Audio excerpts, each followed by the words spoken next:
اعوذ باللہ من الشیطان الرجیم بسم اللہ الرحمن الرحیم اللہم صلی علی محمد۔ السلام علیکم ورحمۃ اللہ وبرکاتہ۔ امید ہے انشاءاللہ العزیز اب سب خیریت سے ہوں گے۔ الحمدللہ میں بھی خیریت سے ہوں۔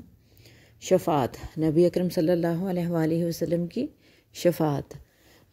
میرا نہیں خیال ہے کہ روئے زمین پر کوئی بھی انسان، کوئی بھی بشر ایسا ہوگا جسے نبی اکرم صلی اللہ علیہ وآلہ وسلم کی شفاعت کی ضرورت نہیں ہوگی۔ یہ اور بات ہے کہ کس کے نصیب میں مومن ہونا یا نہ ہونا لکھا ہے۔ نبی اکرم صلی اللہ علیہ وآلہ وسلم کی شفاعت ہر مومنین کا اولین خواب ہے، اولین چاہت ہے، اولین اللہ تعالیٰ سے دعا ہے کہ اللہ تعالیٰ ہم سب کو نبی اکرم صلی اللہ علیہ وآلہ وسلم کی شفاعت نصیب فرمائے۔ نبی اکرم صلی اللہ علیہ وآلہ وسلم نے خود فرمایا کہ کس کے لیے سب سے زیادہ آقا صلی اللہ علیہ وآلہ وسلم کی سب سے پہلے شفاعت ہوگی۔ حضرت محمد صلی اللہ علیہ وآلہ وسلم نے فرمایا، قیامت کے دن میری شفاعت کی سعادت سب سے زیادہ اسے حاصل ہوگی جس نے کلمہ لا الہ الا اللہ خلوص دل سے کہا۔